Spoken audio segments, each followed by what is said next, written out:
Hello, welcome back once again in Fundamentals of ICT subject. So, in the last lecture, we have completed the unit number 2 of this particular subject, that is Microsoft Word. Today, we are going to start the new chapter, that is chapter number 3 of this subject. It is given in your syllabus, unit number 3 as spreadsheet. Now, what do you mean by spreadsheet? This is nothing but it is a Microsoft Excel sheets. So the sheets which are available in Microsoft Excel, that sheets are nothing but known as spreadsheet. So we are going in details about the Microsoft Excel sheets. So what is given in your syllabus? It is given in your syllabus the first topic, working with spreadsheets. Now how to working with spreadsheet? It is specified overview of workbook and worksheet, create worksheet, entering sample data, save, copy worksheet, delete worksheet, close and open workbook. तो हम लोग अभी third chapter start करेंगे Microsoft Excel. अब उसमें सबसे पहले तो बेसिक चीज आपको ये मालूम होना चाहिए कि ये माइक्रोसॉफ्ट एक्सेल का यूज क्या होता है, क्या पर्पस के लिए यूज करते हैं हम लोग इसको। माइक्रोसॉफ्ट वर्ड का यूज हम लोग को पता आया, समझ में आया कि वो डॉक्यूमेंट वगैरह बनाने के लिए, नोट्स वगैरह बनाने के लिए, वो सब चीज के लिए प्रिपरेशन के लिए यूज होता है। माइक्रोसॉफ्ट एक्सेल वगैरह किस लिए यूज होगा? माइक्रोसॉफ्ट एक्सेल वही चीज जो डेटा आपको फॉर्मुलेट करना है, अच्छी तरीके से बनाना है, रिप्रेजेंट करना है, कोई डेटा है, कोई कैलकुलेशन है आपके पास, तो बहुत सारा कैलकुलेशन वगैरह है, तो सारे कैलकुलेशन को इजी बनाता है आपका Microsoft Excel. Just doing the formula calculation only one thing, सारी चीज का कैलकुलेशन एक साथ हो जाएगा। तो माइक्रोसॉफ्ट एक्सेल जो है वो हमारे डेटा को रिप्रेजेंट करने के लिए, कैलकुलेशन करने के लिए सपोर्ट करता है, इजी बनाता है। तो हम लोग जानेंगे आगे अपने पूरे ये चैप्टर में, जब हम लोग पूरा सर पढ़ेंगे हम माइक्रोसॉफ्ट लोग। मीनिंग है। हाँ, माइक्रोसॉफ्ट का मीनिंग। माइक्रोसॉफ्ट तो कंपनी का नाम है, उससे रिलेटेड जो भी सब चीजें वर्ड, माइक्रोसॉफ्ट एक्सेल और माइक्रोसॉफ्ट पावर पॉइंट, माइक्रोसॉफ्ट तो कंपनी का नाम है, उसके लिए आगे उसका ओके सर। लिखा हुआ माइक्रोसॉफ्ट। ठीक है। तो माइक्रोसॉफ्ट जो है वो मैन्युफैक्चरर का नाम है, बनाने वाले का नाम है, इसके लिए उसका नाम आगे लिखा हुआ है माइक्रोसॉफ्ट। और उससे रिलेटेड क्या क्या चीजें हम लोग देखेंगे, वर्ड देखेंगे, एक्सेल देखेंगे और पावर पॉइंट देखेंगे। अब हम लोग को ये चैप्टर में पढ़ना है, माइक्रोसॉफ्ट एक्सेल से रिलेटेड पढ़ना है। तो सबसे पहले तो हम लोग को यहाँ पे दिया हुआ है कि कैसे हम लोग उसको ओपन करें, सेव करें, कोई डेटा कॉपी करें, डिलीट कैसे करें उसके अंदर की जो शीट वगैरह होती है। तो उसके लिए सबसे पहले तो हम लोग को माइक्रोसॉफ्ट एक्सेल में जाना पड़ेगा। अब जैसे मान के चलो आपको मालूम नहीं है माइक्रोसॉफ्ट एक्सेल का है, तो ये सर्च में आप, अगर आपके पास कंप्यूटर सिस्टम में एक्सेल पहले से इंस्टॉल किया हुआ रहेगा, सेव किया हुआ रहेगा, तो आपको लिखा हुआ नजर आएगा माइक्रोसॉफ्ट एक्सेल। जैसे ही मैंने सर्च में जा रहा था एक्सेल, तो मुझे यहाँ पे मेरा आ गया, एक्सेल नजर आ गया। अब मैं इस पे क्लिक करूंगा तो ये मेरा माइक्रोसॉफ्ट एक्सेल जो था वो ओपन हो गया। जिस तरीके से हम लोग ने वर्ड को ओपन करते थे, अब हम लोग ने कौन सी चीज को ओपन किया है? माइक्रोसॉफ्ट एक्सेल को ओपन किया। आप देखो इधर पे माइक्रोसॉफ्ट एक्सेल के इधर आगे आपको कुछ बुक वन करके लिखा हुआ है, बुक वन करके। यानी जो आपने अभी पहला फाइल जो ओपन किया, न्यू फाइल जो ओपन किया इसका माइक्रोसॉफ्ट एक्सेल का, तो वो जो न्यू फाइल जो ओपन हुआ है अभी उसका नाम इधर पे लिख के दिखा रहा है, बुक वन, बुक वन। तो ये जो चीज है बुक वन क्यों लिखा हुआ है, क्यों बुक का नाम क्यों लिखा हुआ है? बिकॉज ये जो आपने एक्सेल की जो शीट जो ओपन की है ये वर्कबुक कहलाती है, जो हम लोग को सिलेबस में दिया हुआ था। क्या दिया हुआ था? Overview of workbook, workbook and worksheet. तो ये जो फाइल जो आपने न्यू फाइल माइक्रोसॉफ्ट एक्सेल में ओपन की है, जो ब्लैंक फाइल ओपन हुई है, इसको कहलाते हैं वर्कबुक, वर्कबुक। जैसे आपके पास बुक होती है तो बुक में बहुत सारे अलग अलग चैप्टर्स आप लोग लिखते हो, तो वैसी एक माइक्रोसॉफ्ट एक्सेल की जो फाइल ओपन हुई है इसका नाम है वर्कबुक। अब इसके अंदर ना आपको मल्टीपल नंबर ऑफ शीट्स नजर आएगी। ये शीट्स जो है, ये पहली शीट है, इसका इसका नाम लिखा हुआ है इधर पे, शीट वन। इसी तरीके से इसी वर्कबुक में आपके पास दूसरी शीट भी है, ये शीट टू। ये तीसरी शीट भी है इसके अंदर, शीट नंबर थ्री। यानी एक वर्कबुक के अंदर आपके पास मल्टीपल नंबर ऑफ शीट्स बना सकते हो, क्रिएट कर सकते हो। अभी इसका इंपॉर्टेंस कैसा है वो मैं समझा देता हूँ आपको, ये क्लियर करता हूँ कि क्या फायदा है इसमें। ये एक वर्कबुक बोलते हैं, उसके अंदर इतनी सारी शीट होती है। जैसे फॉर एग्जांपल आपको कॉलेज का एक टाइम टेबल बनाना है, तो आपने वर्कबुक का हेडिंग नाम दे दिए टाइम टेबल, लेकिन अब उसके अंदर अलग अलग ब्रांच के रहेंगे टाइम टेबल। तो पहली शीट में आपने ब्रांच कौन सी ब्रांच का बना दिए, सिविल ब्रांच का बना दिए। दूसरी शीट में किसकी ब्रांच का बना दिए, कंप्यूटर ब्रांच का बना दिए। तीसरी शीट में किसका बना दिए, तीसरी शीट में कोई थर्ड ब्रांच का नाम बना दिए। मतलब मैं एक एग्जाम्पल देके बता रहा हूँ आपको, मतलब ये क्यों ऐसा है, काय को सर इस तरीके से अलग अलग दिया हुआ है ये शीट क्यों। तो देखो, कोई एक फाइल के अंदर आपको मल्टीपल नंबर ऑफ सेक्शंस होते हैं, तो सेक्शन के हिसाब से ये number of multiple number of sheets है। तो एक ही आपकी मेन फाइल है, उस मेन फाइल में मल्टीपल नंबर ऑफ शीट्स है, जिसमें आप अलग अलग अपना सेपरेट काम कर सकते हो। तो ये जो फाइल जो ओपन हुई है, उस फाइल को बोलते हैं वर्कबुक, और उसके अंदर जो मल्टीपल नंबर ऑफ शीट्स है उसको बोलते हैं वर्कशीट। तो एक वर्कबुक के अंदर मल्टीपल नंबर ऑफ शीट्स हो सकती है। अगर फॉर एग्जांपल आपको कोई न्यू शीट को भी ऐड करना है और जोड़ना है, जैसा अभी सैंपल में ओपन किए तो आपको 3 शीट नजर आई, लेकिन आपको फॉर एग्जांपल और एक्स्ट्रा शीट चाहिए और ऐड करने का है, तो ये जो आइकन बाजू में नजर आ रहा है, दिस स्मॉल आइकन, इधर पे लिखा हुआ है इंसर्ट वर्कशीट करके, तो इस पे क्लिक करेंगे तो और दूसरी शीट भी ऐड हो जाएगी, शीट नंबर 4। और क्लिक करेंगे sheet number 5। So multiple number of sheets you can add also under one single workbook. इस वर्कबुक, इस मेन फाइल के अंदर आप मल्टीपल नंबर ऑफ शीट्स को भी ऐड कर सकते हो। और उसी के साथ में अब आपको इधर पे लिखा हुआ क्या दिखा रहा है, शीट 1, शीट 2, शीट 3, शीट 4। तो इस शीट का आप नाम भी अपनी तरफ से दे सकते हो, जैसे आप फाइल का नेम करते हो, रीनेम करते हो, वैसे इस तरीके से आप इधर ही पे जाके इसका रीनेम करके शीट का भी रीनेम कर सकते हो। जब आप इस शीट पे राइट क्लिक करोगे, तो राइट क्लिक करोगे तो ये सारे नंबर ऑफ ऑप्शंस आपको दिखेंगे। अब इस ऑप्शन में आप इधर पे रीनेम करना चाहो तो रीनेम पे क्लिक कर दो। ले दो आपको आपको कौन सी ब्रांच का बनाना था, फॉर एग्जाम्पल आपको ये शीट जो बनाना था सिविल का बनाना था, सीई, तो सीई के नाम से शीट क्रिएट होगी। अब इसी के साथ में यहाँ पे और भी चीज दी हुई है, जैसे कि आपको कोई डेटा यहाँ से उठा के कॉपी और सेम डेटा इधर पे भी लेके आना है, तो आप इधर पे इसको कॉपी पेस्ट भी कर सकते हो, मूव और कॉपी करके भी दिया हुआ है। पूरी की पूरी शीट कॉपी भी हो सकती है मूव और कॉपी करके।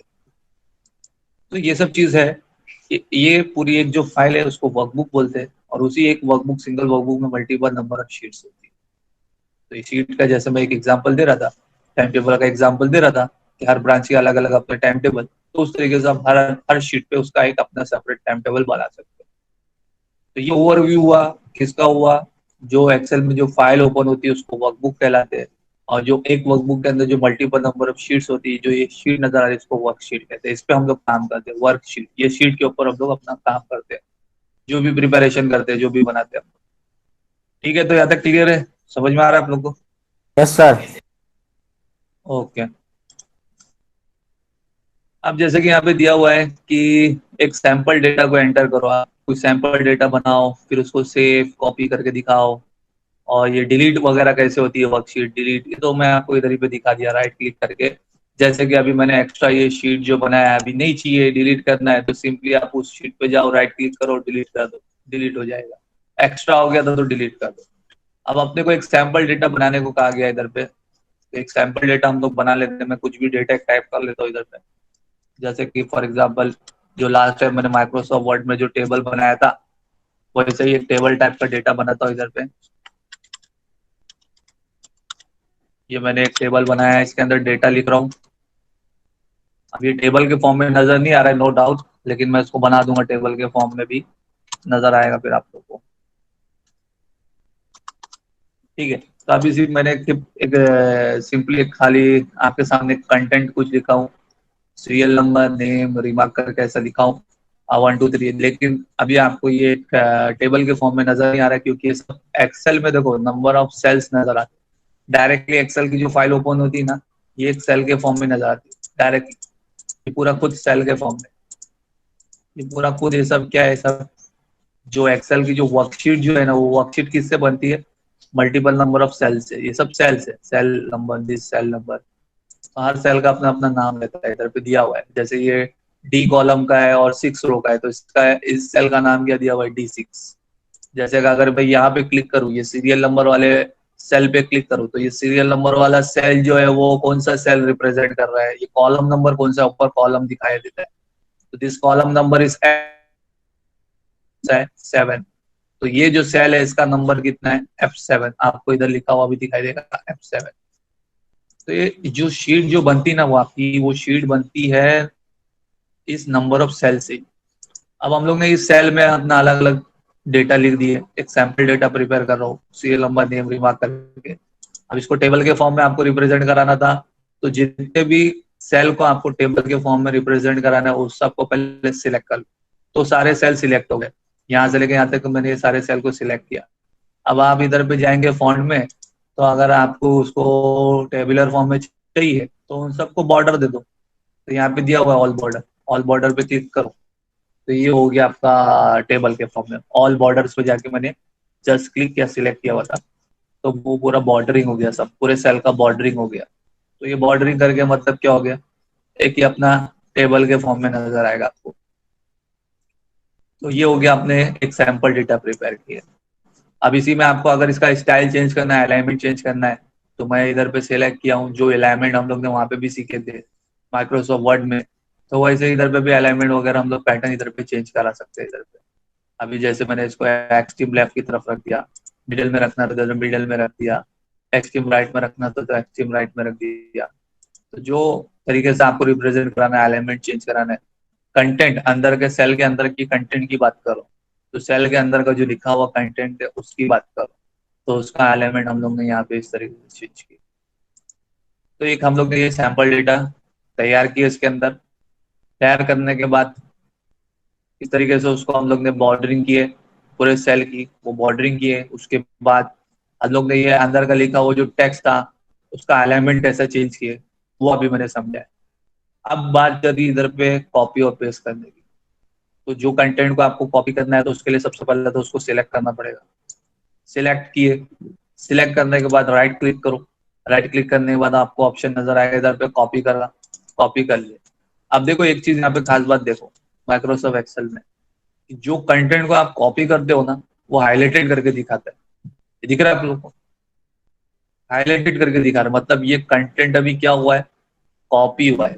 यानी इससे हम लोग को ये मालूम पड़ जाता है, क्लियर भी हो जाता है कि एक्चुअल में तुम्हारा कंटेंट कॉपी हुआ है कि नहीं हुआ है।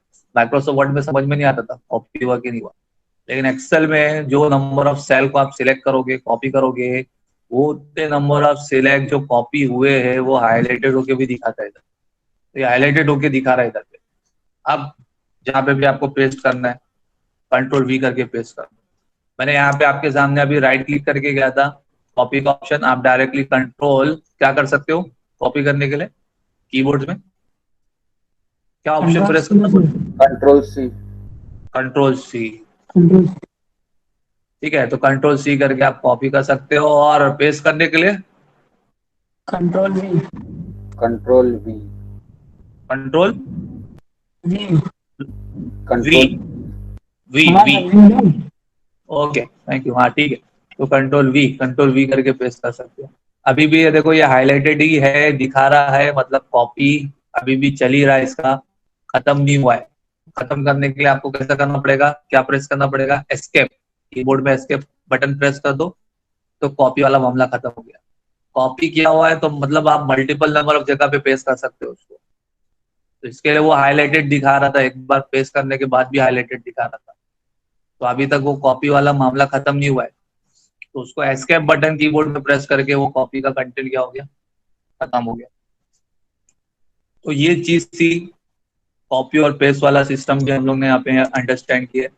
तो एक्सेल में क्या होता है कि जो भी कंटेंट को हम लोग कॉपी करते हैं वो हाईलाइटेड होकर नजर आता है, दिखाता है कि हाँ वो एक्चुअल में क्या हुआ, कॉपी किया हुआ है।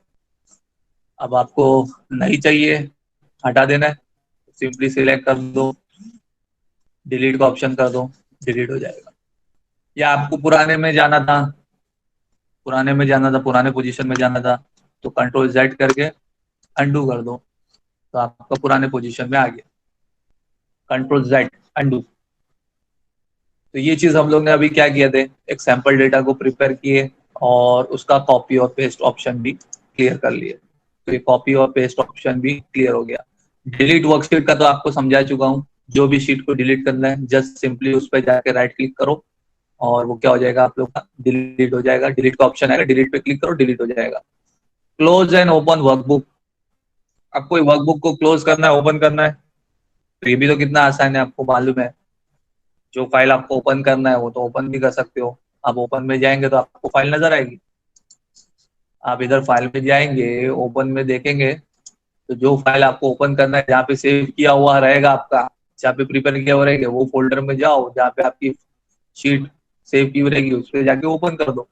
ये ओपन करने का तरीका है। जैसे कि अगर फॉर एग्जांपल अभी मैं ये शीट को सेव कर दूं, पहले सेव के ऑप्शन पे जाऊं, सेव पे जाके अब पे पूछेगा किधर पे सेव करने का है, कहाँ पे सेव करने का है। तो मेरे को सेव करना था मेरे नाम के फोल्डर पे, तो मेरा फोल्डर है बी ड्राइव में। बी ड्राइव पे क्लिक किया, ये मेरा नाम का फोल्डर है अली का, और मैं यहाँ पे मल्टीपल नंबर ऑफ फोल्डर बना चुका हूँ, तो अभी आपको सिविल में पढ़ा रहा हूँ, तो आईसीटी सिविल पे क्लिक किया। अब नाम लिख दूंगा इधर पे, वर्कबुक का क्या नाम लिखूं, जो भी नाम का फाइल मैं अभी लिख रहा हूँ। जैसे फॉर एग्जांपल अभी यहाँ पे लिख देता हूँ चैप्टर 3। चैप्टर 3, तो ये हो गया एक्सेल वर्कबुक जो मेरे नाम से सेव हो रहा है। क्या नाम से सेव हो रहा है? चैप्टर 3। सेव कर दिया। अब यहाँ पे नजर आएगा चैप्टर 3 के नाम से मेरा वर्कबुक सेव हो गया। अब मैं इसको क्लोज कर दूंगा। क्लोज कर दिया। मुझे खाली इतना ध्यान में रखने का है कि मैंने कहाँ पे सेव करके रखा है।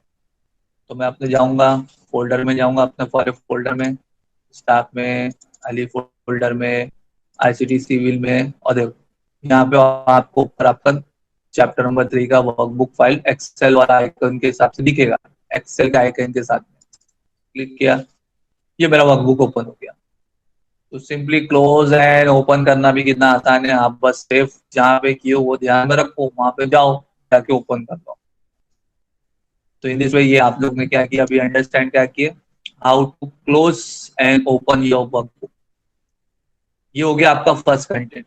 चैप्टर 3 का जो फर्स्ट कंटेंट था, वर्किंग विद स्प्रेडशीट, मतलब ओवरव्यू, ऐसा माइक्रोसॉफ्ट एक्सेल का वर्कबुक होता है, कैसे उसके अंदर मल्टीपल नंबर ऑफ शीट होती है, सेव एंड कॉपी कैसा होता है वर्कशीट, क्लोज एंड ओपन कैसा होता है। तो ये सिर्फ हम लोग ने क्या किया, अभी शीट के ऊपर ओवरव्यू देखे। अब एक्चुअल आते हैं अंदर, जो अपने को काम करना है इसके अंदर, एडिटिंग वर्कशीट, यानी उस वर्कशीट में एडिटिंग वगैरह कैसे होता है, insert and select data, data को कैसे इंसर्ट करें, सिलेक्ट करें डेटा को, ये दोनों चीज तो क्लियर हो चुकी। डेटा को इंसर्ट करना भी मैंने दिखा दिया आपको, और सिलेक्ट कैसे करना है वो तो कर्सर से सिलेक्ट करते हैं। अब एक चीज यहाँ पे आ गई आपके सामने, adjust row height and column width.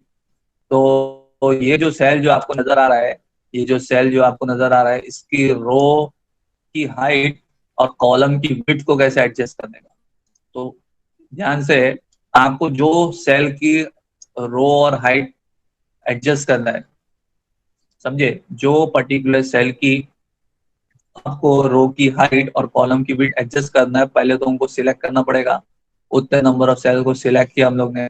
अब यहाँ पे जब आप जाएंगे, देखो यहाँ पे आपके होम में, होम के ही मेनू में यहाँ पे सेल्स का ऑप्शन नजर आएगा, सेल्स, सेल्स का ऑप्शन नजर आएगा।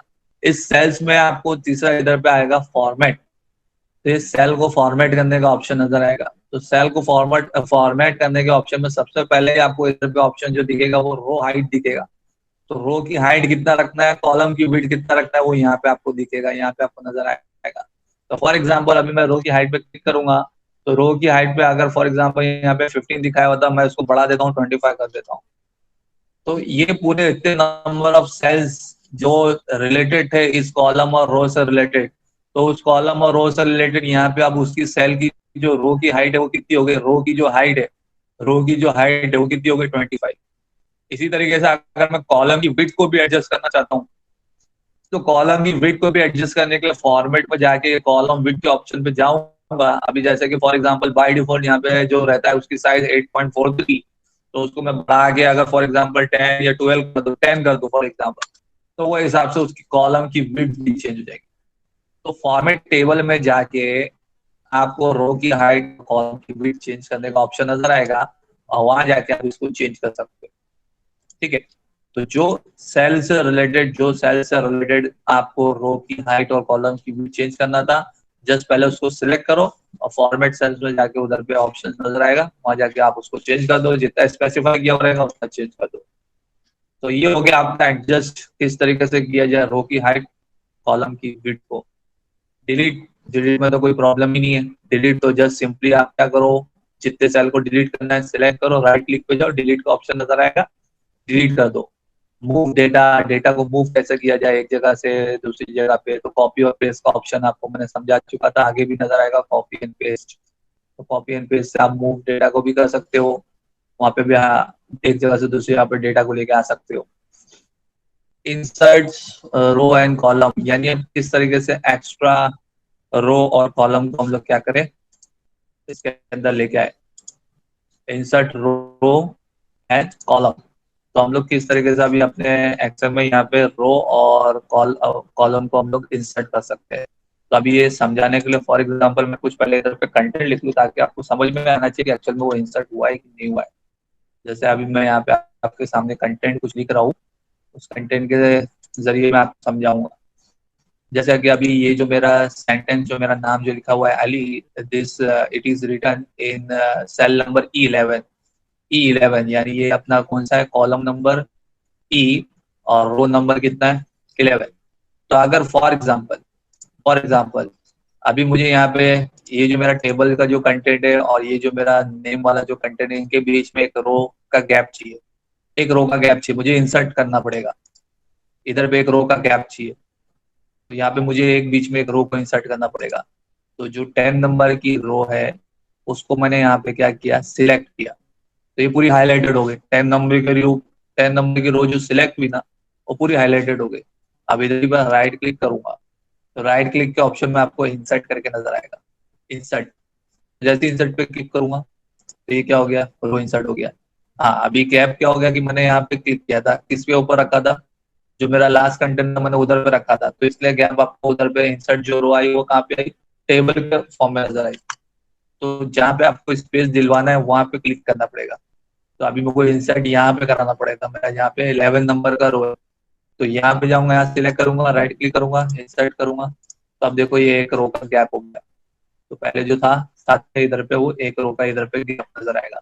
सिमिलरली कॉलम में भी आपको इंसर्ट करना है कोई कॉलम, तो जहाँ पे आपको इंसर्ट कराना है वहां पे पहले उस कॉलम को सिलेक्ट करना पड़ेगा, राइट क्लिक करो, इंसर्ट करो, तो यहाँ पे आपको कॉलम में भी एक गैप इस तरीके से नजर आएगा।